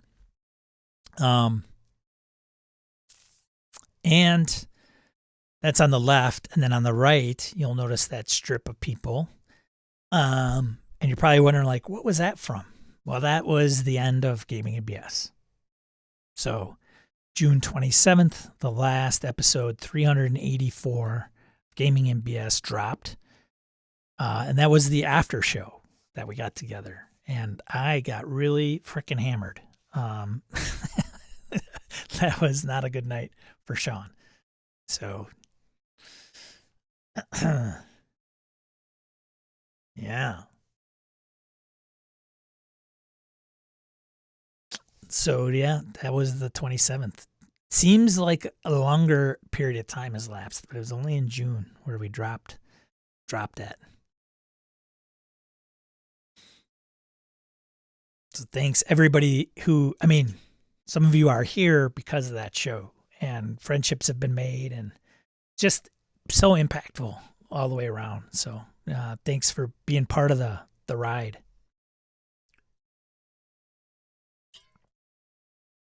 July. In July, I did Symbaroum, Ruins of Symbaroum specifically. Ruins of Symbaroum, and you'll notice Hoos is in there, John, and The Grave. Roger French ran that for us. I feel bad for Roger because I was tired. I think I was nodding off and not a very good player. So I apologize for that, Roger. We ran a one shot of Ruins of Symbaroum, which is the 5th edition version of Symbaroum. So thanks for Roger. And then we also kicked off what was originally going to be Impossible Landscapes, but we did a prequel to that, kind of. And Gabe Dibbing and Lou, Hoos, and Harrigan were in that game, running Sweetness, the scenario Sweetness, that took a little longer than I anticipated and never finished. The first 2 or 3 episodes are actually on this channel. So that's July. And other things going on in the personal life. But August, then we kicked off in August Impossible Landscapes, which is still continuing to this day. And Phil has dropped, but he started with us. So it was Phil, Lou, Craig from Third Floor Wars, and Edwin Nagy had joined at that point. Actually, he joined at the end of Sweetness, or in the middle of Sweetness, and has continued. So Phil's dropping off. Impossible Landscapes were past the Night Floor, so Chapter 1's done. Phil's dropped off. And then the rest of the gang is continuing into Chapter 2, which we are 2 sessions into now. So, and then to complement that, DG Unsanctioned is the audio podcast of the Impossible Landscapes campaign. So if you're interested in listening to that, you can find that. I'll put links down below for all these resources that you can check into. Some of you like actual plays, some of you don't. It's not overly polished. It's literally just, hey, we're gonna record this. I call it real play. I don't know, just to differentiate it, because to me it's like we're just gonna hit record and play it, and it's gonna be how a real game probably goes down. Not that actual plays aren't real plays, but they're definitely sometimes a little bit more polished. All right, see you, Harrigan. Have a good holiday, man. And then, of course, in October, we had Gamehole Con, and some of you had joined Gamehole Con, flew into Madison to check out the festivities. Thank you so much. We had a gathering there. I ran Blade Runner and Forbidden Lands at the con. And then the girl in the picture with me, I dressed up as Eddie Munson one of the days. So the girl in the picture who's standing next to me is dressed up as Eddie Munson. As a matter of fact, her name escapes me and I apologize. But after I ran Forbidden Lands, she came up to me and she was wearing, you could probably not make it out very clearly, but she was the Hellfire Club. She was wearing a shirt as well and was watching me run Forbidden Lands for a little bit. Came up to me and gave me this D20 die that I have right here on my desk because she liked my costume.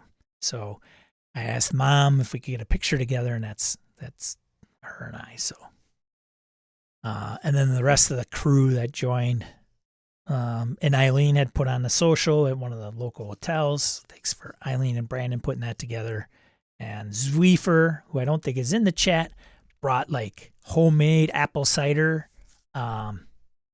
alcoholic in nature, to the hotel. It was fantastic.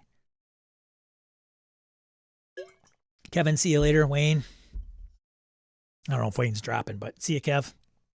Killer Cider. Yeah, Hoos was there. Hoos, thanks for the gift. I have it right down there, actually. Might have to pour me one a little bit later. I got credit for nothing. And then we also dropped the Next Hex podcast. So the Next Hex is the audio recordings of the Forbidden Lands game that Harrigan has kicked off. I put that out there. I'm putting it out every 2 weeks, and I think it goes into March until it ends. But we just finished this past Thursday. So if you're interested in listening to us go through through Forbidden Lands, it's an interesting one. Constas, oh my God, Garm and Ascalon, the tales of the four Yahoos trying to get to the bitter reach, with Harrigan running. November announced BSRCon and opening event submission and badge registration in November. So BSRCon 2 coming in January. If you're going to be there, great. Again, links down below. It's online, virtual. There's still plenty of games open, tons and a variety. You could submit games up until the 19th. It's the 20th, 21st, and 22nd of January are the dates. $10 gets you the badge and everything. And then I'm going to donate half the proceeds to the Leukemia and Lymphoma Society. So that'll be a good time. If you don't get a chance to play games very often, or you want to run a game, totally up to you. But there's still some time, so it's like less than a month away. Fun. And then, of course, December, wrapping up the year. The only event I think that was in December was the Jerry Stefik Crawl for the Cure, which was streamed a couple weeks ago, actually. And that Jerry Stefik had passed from cancer a couple years ago, I think, and Corey Welch puts this thing on soup to nuts. It's people to donate from Goodman Games and Noble Knight to and some others, 321 Action, a few others for a raffle. So if you donate, you're put into the raffle, can win prizes. But he raised just short. His goal was $5,000 and just raised like $4,900, just short of it. But it was a good time. Edwin ran the game for DCC, the Beware the Yule Cat. And so some of you tuned in and some had given. Thank you so much. That was for that cause. And Hobbs was in that game, among others. And I think, and then we wrapped up our Forbidden Lands game, which I did not put in here, which I should have. So the Next Hex Quest for the Bitter Reach ended last week, and now the next game that we're going to kick off is Alien. So you get the pleasure of running these Yahoos through Alien. It'll be cinematic mode, so we'll see. It might be one session and done, but it'll be fun for sure. Maybe even two back to back. And by the time we get done with the first session, then the next session we have is going to be during BSRCon, so not going to be too far away. 2023, we've got a list on our group to get things to the table, so DCC is one of them and a few others. So that's it. That's the year kind of in review. I have my December too high. Oop. So that was my gaming. I hope you can share some of your gaming stuff for the year. Be interested to know what you've done. What would be? Let me ask you that. What is the highlight of your 2022 RPG year? If you could put your finger on it, what would it have been? Could be anything. Could be meeting somebody. Could be playing a specific game, campaign. It was the end of a campaign, beginning of a new one. Maybe you got a book that you've been waiting on. We'll leave off with you chiming in the highlight of your RPG year of 2022. Eileen says Gamehole for sure, which was not her first one. Womaning the booth. Monty Cook. Victor hanging out with everyone at Gamehole. Orcus going to your first, Gen Con. That's awesome. Staying with the UK friends. Nice. Saw the pictures. Who says Gamehole? Low point bank account due to Kickstarter. Is it a low point though? Okay, so your funds are a little lower, but you got some cool Kickstarters.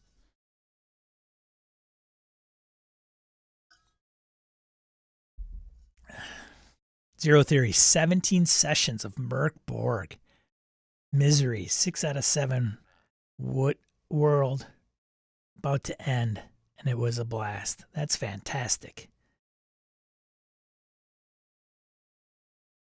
Farty, I got to play a Call of Cthulhu game with Seth Skorkowski and run by John Hook. Hook is an amazing keeper. That's cool. That's awesome, man. Got to hold on to these things, right? The way the world is and some of the crap. This is why we game. These highlights, right? Wayne says overall would have to be Gamehole. Great to hang, play, and run with y'all. Yeah. Wayne, I thought you were taller. What else? Anybody else out there? Maybe some dropped already. I'm looking forward to 2023 as we go around the sun one more time. One of the things I had been mulling over at the beginning of the stream, I mentioned maybe an announcement. So I want to take this kind of format and do it during the week in the evening. Now, in the past, Brett and I had done a podcast for about 6 years straight. Every Monday night we recorded. And some of you had tuned in when we went live and recorded them live on YouTube, even on Twitch. And but I was thinking more like this is great. So the chat is awesome, but I'd also want to open up like a phone line or if we're doing it on Discord or we're doing it via Zoom, people being able to drop into the show. And it would be just talking about anything. Probably line up 2 or 3 points of what would be the latest buzz and coming on and weighing in. I equate it similarly. What I was thinking is more like politics aside, right? Bill Maher, Real Time. If you've ever watched that show, Bill comes out, does a monologue, sits down with some people he invites on the show, maybe on a one-on-one for one segment, and then they go over to another like counter set of chairs. Like if you go back to when he was not on HBO, he would sit in the middle, and then the two guests on one side, two guests on another round table, for sure. And they were he would come up with the topics of the week or that were coming up in politics and talk about it. It's not going to be a political show, but it'll be RPGs, and just having, folks like you join and say, hey, we got Hoos and Eileen and Farty on the show today. Let's a couple points we want to hit. Let's talk about the latest mumblings that's going on with Wizards. Now, some of us may be well qualified and some of us maybe not, but who cares? Who cares? We're role-playing gamers. We can weigh in with opinions. So I was thinking maybe doing that, but I got to do it consistently. Now, if I don't get anybody on the show, I could do this kind of format and come up with a topic of my own and do it that way, but it would probably be beneficial if I could get people to come in on occasion. Maybe some repeat offenders, that's fine. I don't have a problem with that. It may be where we would turn it over to audio as well. I don't think video is going to be huge, although if I had the topics in mind and we hit on those, maybe pulling up some of those quotes and some of the details as we talk about them. Okay. So like, for example, if we were going to kick off on Monday and I had 2 or 3, 4 other people join me, we might say, hey, let's talk about 1D&D and the OGL 1.1 that came out this past week. Let's talk about that. The controversy is about this or that.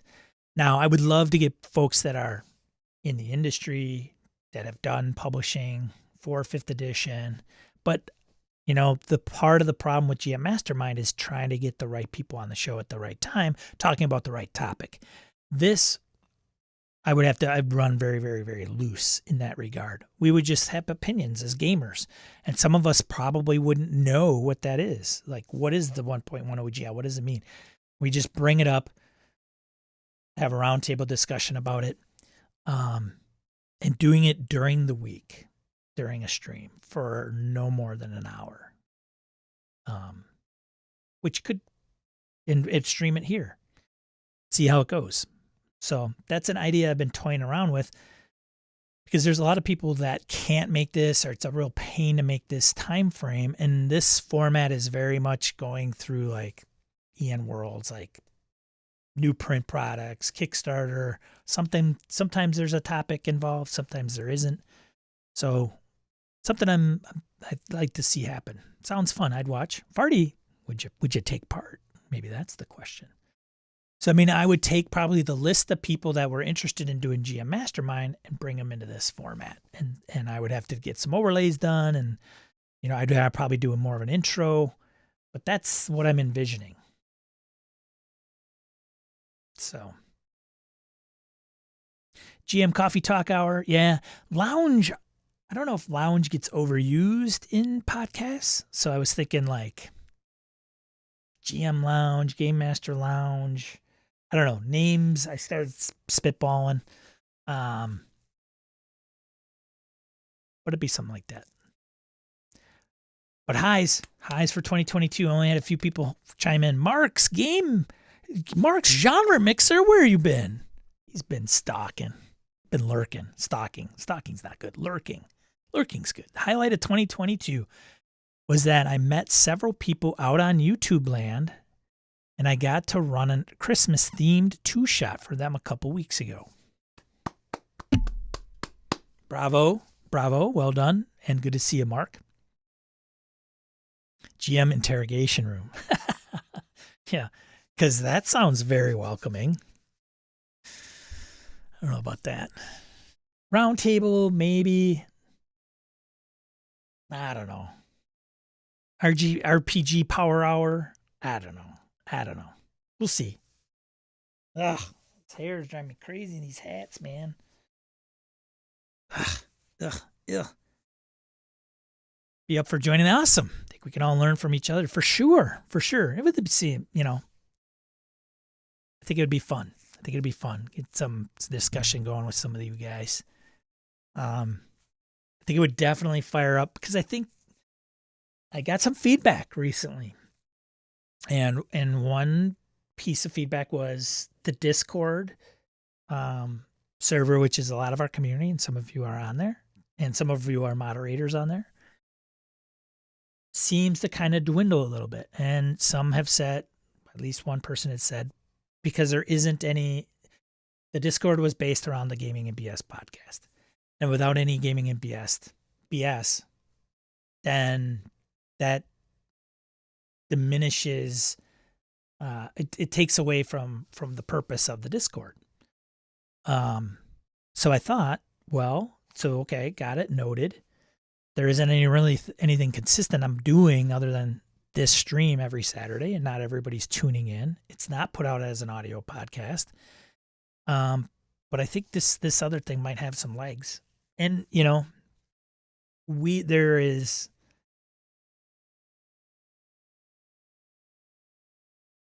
many people have talked about their love for Gaming and BS, quite humbling to me. But, they're like, there's other podcasts that are out there, and some enjoy them, and some folks maybe not so much. It's a personal, very personal choice when it comes to what people listen to or what they find intriguing. And so, yeah, this would be my attempt to see if that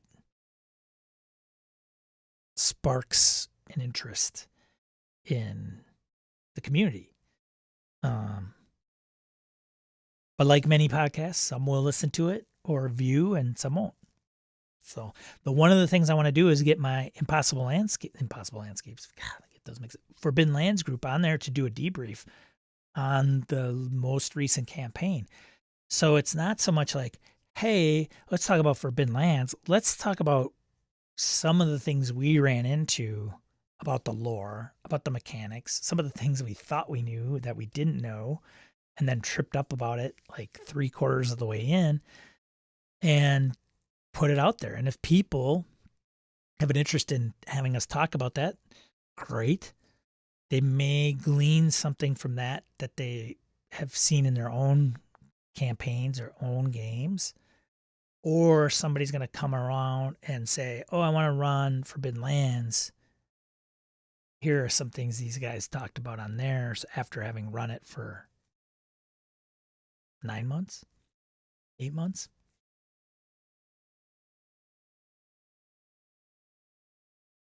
But it's got to be consistent. It's got to be on the same night every night. So that's going to be a problem for some people. So, yeah. Fane says maybe boot it off as our GA power systems are crumbling. Oh, no. Georgia, he says. That's where Wayne is. It's all right, Wayne. If you are still on, great. If not, hope you have a good Christmas and New Year. Actually, this isn't the last stream, right? Next week is the 31st. No, the 30th. 31st. There's 31 days in December. How many days in December? Am I wrong? Oh, man. There is 31 days, so it's not the last stream. Next week is the last stream. Oh, well, who cares? Like, this guy's an idiot. So what? Next week, who cares? I should have probably did all this next week, but oh well. Highlight of 2022. Anybody else? Nobody? Could be just playing. Just played. It's great. 30. Yeah. I don't know that trick. I know people use it. I'm like, well, no. And I'm like, I don't get it. You usually know December has 31 because November has 30 for sure. Lit the gas fireplace, we'll be fine. Yeah. Probably not a lot of demand for furnaces in the Georgia neck of the woods, I'm guessing. Yeah. Okay, well, it's right at 10 o'clock Central Time, 2 hours, gone the distance. You guys have shown up on Christmas Eve, no less. Thank you so much. Feel honored to be in your presence. I'm so blessed to have you guys in my life. Thank you so much. I really appreciate it. Hopefully we'll get the opportunity to play. I even mentioned there some of the games you saw in 2022 had some themes in there. I played with Roger and Hoos and Harrigan and Gabe. Like there's these, it's funny because like even Gabe, I don't know if you're still there, Gabe, but it was funny like how many times I was telling Harrigan, I'm like, God, you know what? I've played with Gabe Dibbing a lot, considering, and it doesn't feel like it for some reason. I don't know if that's good or bad, Gabe. But anyways, thanks, Victor. I appreciate it. So I want to thank everybody of this fine group of individuals that have helped supported me. I'll have links down below to some of the things I think I noted and highlighted in the video today. But have a good holiday, however you want to celebrate it. Make time for yourself. It can get a little chaotic. Don't overindulge, or overindulge. I don't know. Maybe you don't get to very often. But Joe stuck it out. Joe, usually you'd have to bail in the middle. But thanks for being here the whole stream. Bruce, good to see you. Good to see everybody. Even the more, and some of you I don't see very often at all. Like Mark's Genre Mixer. Thanks. Good to see you. Terry. So hope to see you in the future. And let's see what 2023 has in store for us, right? So be a positive force in the tabletop RPG hobby. Sometimes it's hard to do that when life beats. I have to work on that a little bit, I think, too, especially if I'm going to tout it as a mantra. But hey, do me a favor, like, subscribe, thumbs down, thumbs up, whatever this video. Much appreciated. So I'll let you go. Thank you so much. And we'll see you maybe next week on the 31st, New Year's Eve.